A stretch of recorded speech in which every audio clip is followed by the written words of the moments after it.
Hey there, it's Allison Hamilton Roy, personal style coach with Daily Outfit. I am so excited to be talking to you today as spring has finally sprung here in the Netherlands. The sun is out, the sky is blue, the birds are singing, and the flowers are absolutely gorgeous. It's my favorite time of year here, and I'm so excited to be talking to you today about spring trends and how to separate style from fashion. I actually just reposted a blog post I wrote about this a couple of years ago, the differences between style and fashion. So I'll include the link below this blog post so you can check that out. So we've just come through our spring transition period. March and April are really can be kind of tough months. Winter is over. But they can also be really fruitful for us in terms of our personal style and who we want to be. They are times of transition, are necessarily also times of taking stock.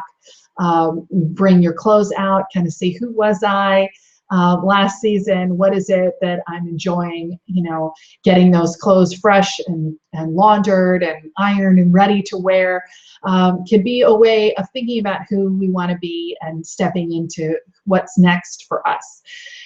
We had some wonderful blog posts here on Daily Outfit.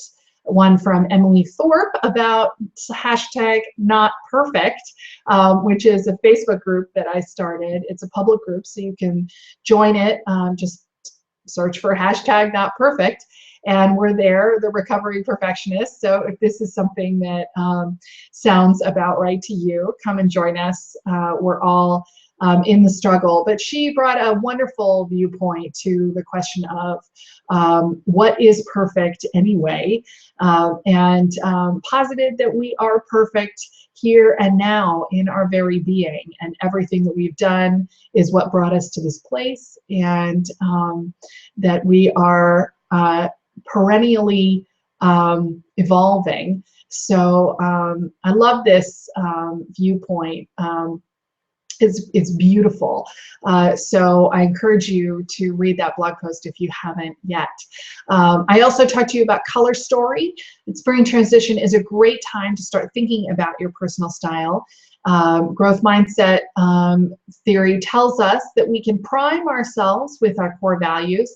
And when we think about our core values every day, then we are more likely to succeed and embody them. So when you get up, color is a great way to put on your core values literally. So I talked about my color story, how I approach it with my clients and in my classes. So if that appeals to you, definitely check that blog post out.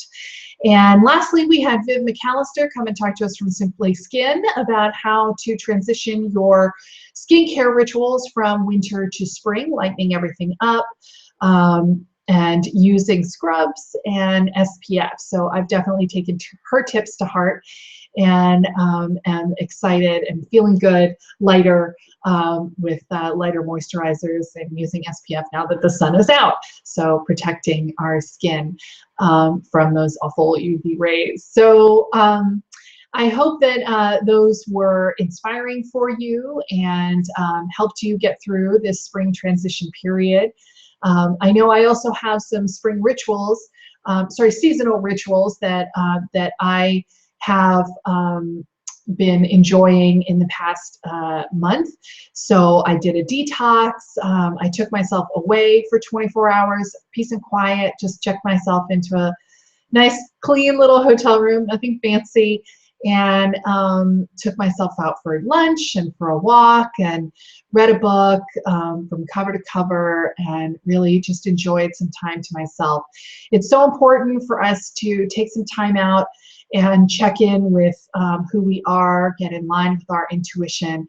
I learned this from a time management coach named Stephanie Hoagland, and actually I'll repost her blog post too. It's a really great one. Gives you some great tips and tricks about how to bring that feeling of abundance, of having enough time back into your life. She recommends carving out a half hour for yourself to just do whatever you want every day, an hour every week. And then she really recommends a full weekend every year. So I just took 24 hours this period, and that was what I needed. And I welcome you to encourage you to try this on for yourself. It certainly helped me in terms of feeling the abundance of time, and time is, for me, the greatest sense of wealth. So as we have spring arrived, we also have our spring trends. So I promised you I was going to talk to you about trends. I've created a Pinterest board so you can take a look at that to see kind of what the trends are. As I mentioned, I reposted that blog post about how to use trends. The bottom line is that trends are opportunities for us. When you know what your personal style is, and you're really happy with it and comfortable with it, then you can just take a look at trends to see if they're in line with what you already intentionally created for yourself. So for example, this sweater, when leopard and camo were really hot and new on the scene, I'm not particularly into those colors. But when I saw this sweater in that pattern, but also in my color story, I knew it was going to become part of my wardrobe. So I was able to pick it up, and I love it. I wear it. It's a reminder to me also to get a little silly and experiment and maybe be a little wild.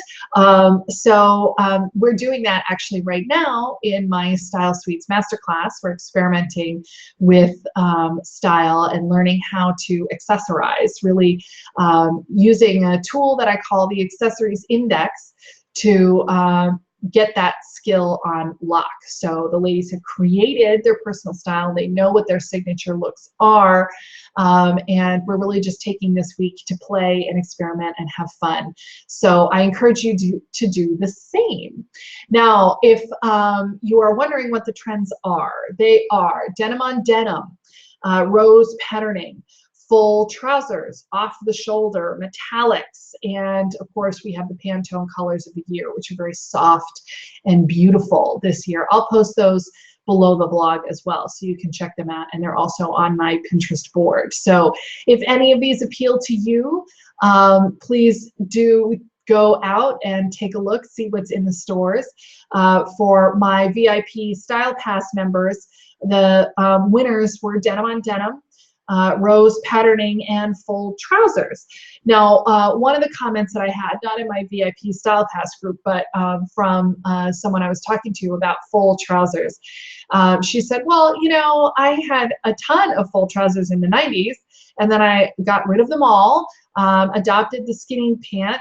Now I've completely transitioned my wardrobe to skinny pants and jeans, and full trousers are back? Really? So what I want to say, and what I said to her was, well, you know, the thing is that these things do come full circle. We're hankering after a skinnier silhouette, and so skinny pants come. And then we're feeling a little more full and abundant and free, and full pants also come. And for my British listeners, I should say trousers, I know. I think it's true. I certainly had a full trouser t-shirt and sneaker look that I loved at my first job in 1995. White sneakers are big. I saw them all over Paris with the mom jeans, which, being a mom, that's not a look that I can do, but it's cute on younger women. And also culottes are big this season, and we're just beginning to sort of come in last season. So if you can wear an A-line skirt, you can wear a culotte. If you have full hips, or if you don't have much hip, full trousers can look beautiful. It's really just about balance and proportion. So play with it, have fun with it, experiment, see what you like. And I encourage you to sign up for my newsletter that will allow you to get involved with all of the things that I have coming up soon. I'm going to be enrolling for my classes in June and private clients for the fall winter season. So if personal style is something that is continuing to feel like something you want but can't quite figure out, then join me on the newsletter. You'll get free coaching and also first access to all my events. And if you've been with me for a while, you notice that I decorated. I've got my books behind me now, and I've opened up an entire wall over here to start my book. So I just sent my edited proposal off to my editor. It's very exciting. She was very positive about the first draft and asked me to write another chapter, and I accepted all her changes. They were great. So really excited to start working on my book this summer. So I really want to just celebrate spring and hope that some of these trends appeal to you. If you have any questions, you can always post them on my Facebook page. And of course, if you become part of my newsletter, you'll be able to purchase my workshop. And then once you've gone through the workshop, you can join me on the VIP Style Pass group. And I'm very active on that, answering questions and posting some more inside information. So if that appeals to you, definitely sign up. You'll get 3 free videos, and I'm actually going to be reshooting those this month, or is it next month? Next month, I think. So you'll get the old ones and the new ones. So very excited for that. So happy spring, and have fun. Experiment with these trends and enjoy them. All right. Have a good day.